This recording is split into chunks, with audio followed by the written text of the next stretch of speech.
Pregnancy के 5वें महीने में आपके शरीर और आपके शिशु में कई तरह के बदलाव आते हैं। ये सभी बदलाव बहुत ही नेचुरल होते हैं, इसलिए आपको इनसे घबराने या डरने की ज़रूरत नहीं है, बल्कि उन पर मात्र ध्यान देने की ज़रूरत है।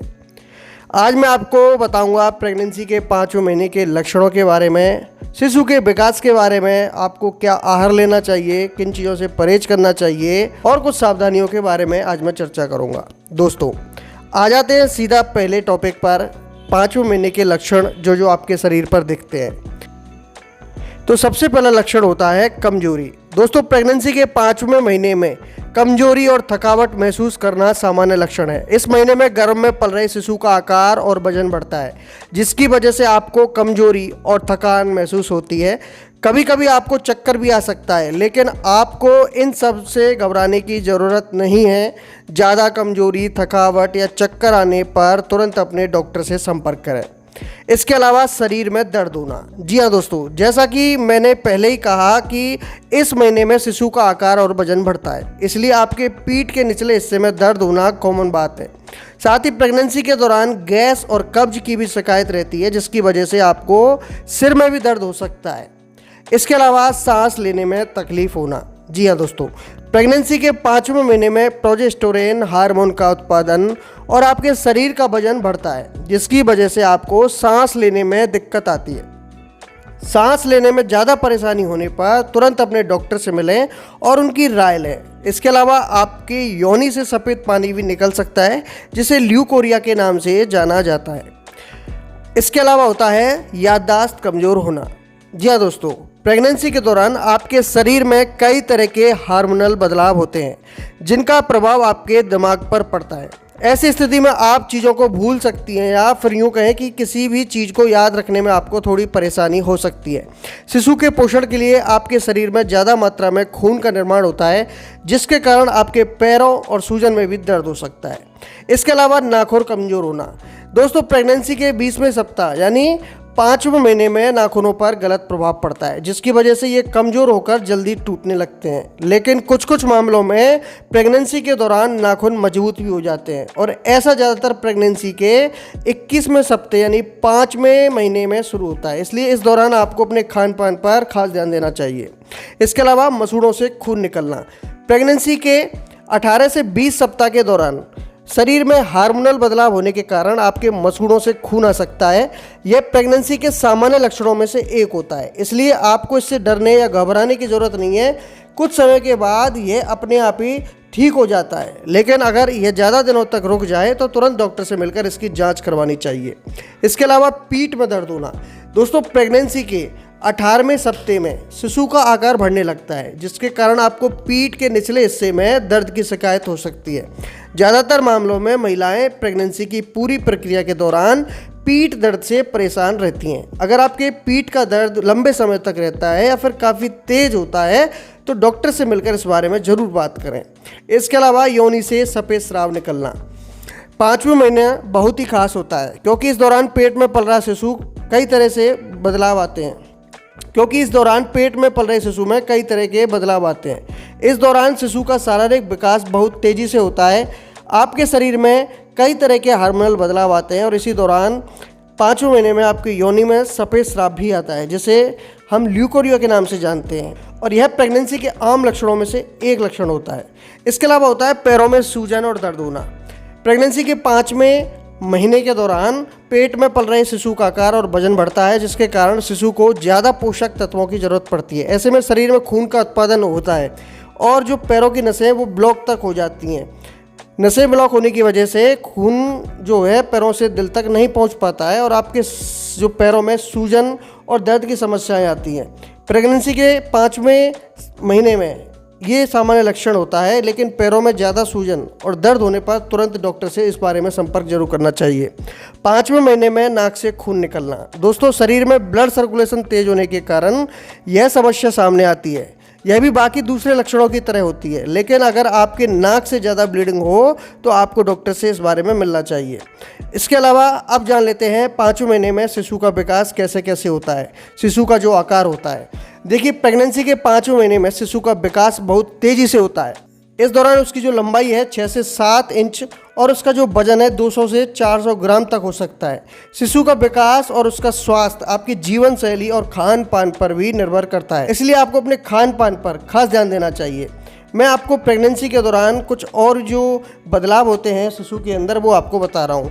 देखिए, शिशु के फिंगरप्रिंट बनने लगते हैं, मसूड़ों के अंदर दांत बनने लगते हैं, शिशु का चेहरा साफ दिखाई देने लगता है, शिशु अपनी आंखें थोड़ी खोल सकता है, शिशु गर्भ में अंगड़ाई और जमाई ले सकता है, शिशु के सीने पर निप्पल दिखने शुरू हो सकते हैं, किडनी का बनना भी शुरू हो जाता है, शिशु पेट में लात मारता है, चारों तरफ घूम सकता है, हड्डियों और मांसपेशियों का विकास होना शुरू हो जाता है, शिशु की जो भौहें होती हैं, पलकें होती हैं और उसकी दृष्टि होती हैं, कान के रोए होते हैं और नाखून जो होते हैं वो बनने लग जाते हैं, शिशु की स्किन पर ब्लड वेसल्स दिखाई देने शुरू हो जाते हैं। अगर शिशु लड़का है तो उसके टेस्टिकल विकसित होने शुरू हो जाते हैं, अगर शिशु लड़की है तो उसका यूटेरस बनना शुरू हो जाता है और उसमें एग्स आ जाते हैं, शिशु का दिमाग तेज और मजबूत होना शुरू हो जाता है।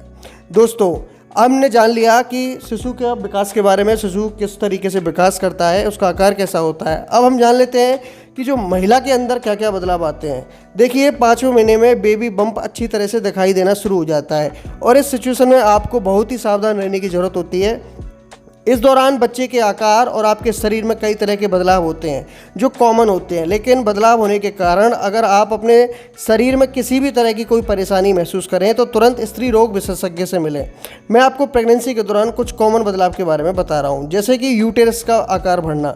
5वें महीने में आपके यूटेरस का आकार बढ़कर एक फुटबॉल के बराबर हो जाता है, इसलिए आपको टाइट कपड़ा पहनने से बचना चाहिए और प्रेगनेंसी के दौरान विशेष रूप से तैयार किए गए ढीले वाले और हल्के कपड़ों को पहनना चाहिए। टाइट कपड़ा पहनने से आपको परेशानी हो सकती है। इसके अलावा बहुत भूख लगना, पहले की तुलना में प्रेगनेंसी के 5वें महीने में आपको ज़्यादा भूख लगती है। खान पान की चीज़ों को लेकर आपके अंदर बदलाव भी हो जाता है। जहाँ एक तरफ कुछ महिलाएं हर तरह की चीज़ों को खाना पसंद करती है तो वहीं आपको कुछ खास चीज़ों का भी खाने का मन कर सकता है। इसके अलावा पेट में खिंचाव होना। दोस्तों, पेट का आकार बढ़ने के कारण आपके लिंगामेंट में तनाव और खिंचाव हो सकता है, जिसके निशान आपके पेट पर साफ दिखाई दे सकते हैं। इनसे बचने के लिए आप योग और व्यायाम कर सकती हैं या फिर स्ट्रेस मार्क क्रीम का इस्तेमाल भी कर सकती हैं।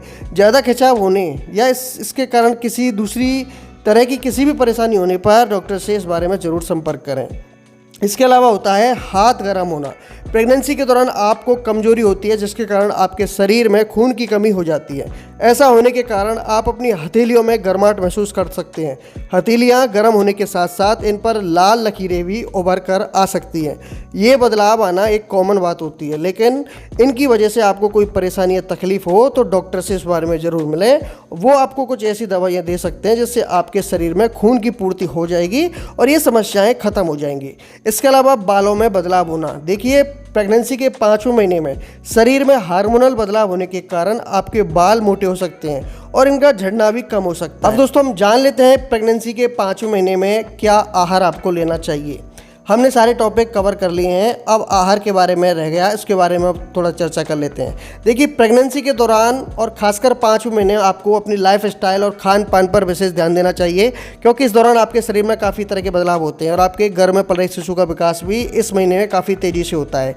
लाइफ स्टाइल और खान पान में जरा सी लापरवाही आप और आपके शिशु के लिए खतरनाक साबित हो सकती है। मैं आपको 5वें महीने के बारे में बता रहा हूँ कि आहार को क्या क्या लेना चाहिए। देखिए, ज़्यादा से ज़्यादा तरल पदार्थ और खासकर पानी पीना चाहिए। प्रोटीन से भरपूर खाद्य पदार्थ जैसे कि अंडा, पनीर, दाल और सोयाबीन, इनमें प्रोटीन बहुत अधिक होता है, इनका सेवन जरूर करें।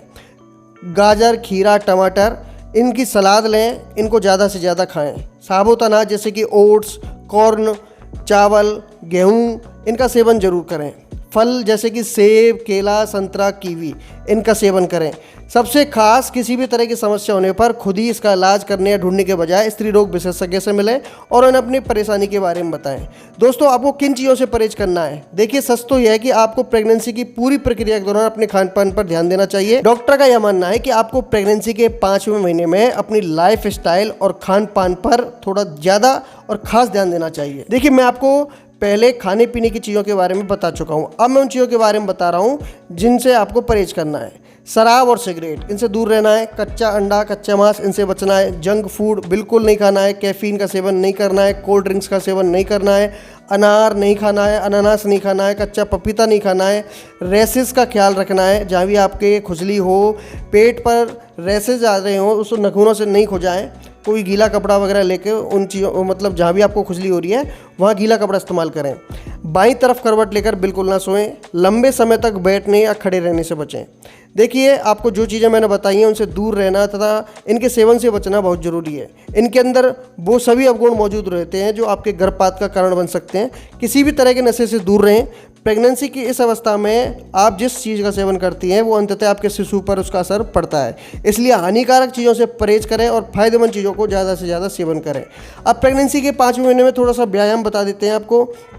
देखिए, योग होते हैं जैसे कि सुखासन, वक्रासन, पर्वत आसन, उत्कटासन, तितली आसन। ये कुछ योग होते हैं जो आपको प्रेगनेंसी में करना चाहिए। इन सभी योग को करते समय अपने परिवार की किसी दूसरी महिला को अवश्य अपने साथ रखें। योग करने की वजह से किसी भी तरह की समस्या होने पर स्त्री रोग विशेषज्ञ जरूर मिले। दोस्तों, थोड़ा बहुत आप सुबह के समय घूम सकते हैं, लेकिन आपको भारी सामान नहीं उठाना है, ध्यान रखना है। और इसके अलावा अगर आपके यहाँ कोई पार्क वगैरह है तो आप ज़्यादा से ज़्यादा वॉकिंग कर सकते हैं, नॉर्मल वॉकिंग जिसे कहते हैं। आप जॉगिंग बिल्कुल ना करें और कोई भी भारी काम बिल्कुल ना करें। तो दोस्तों, मैंने आपको सारे टॉपिक कवर कर दिए हैं। आपको क्या आहार लेना चाहिए, किन चीज़ों से परहेज करना चाहिए, शिशु का विकास, आपका विकास, आपके शरीर में क्या बदलाव होते हैं, क्या सावधानियाँ आपको रखनी चाहिए। तो ये सारे टॉपिक मैंने कवर कर लिए हैं। उम्मीद है कि आपको हमारी वीडियो अच्छी लगेगी। इस वीडियो को प्लीज़ लाइक करना मत भूलिएगा और हम ऐसे यूज़फुल टिप्स ट्रिक्स आपके लिए लाते रहेंगे। धन्यवाद दोस्तों।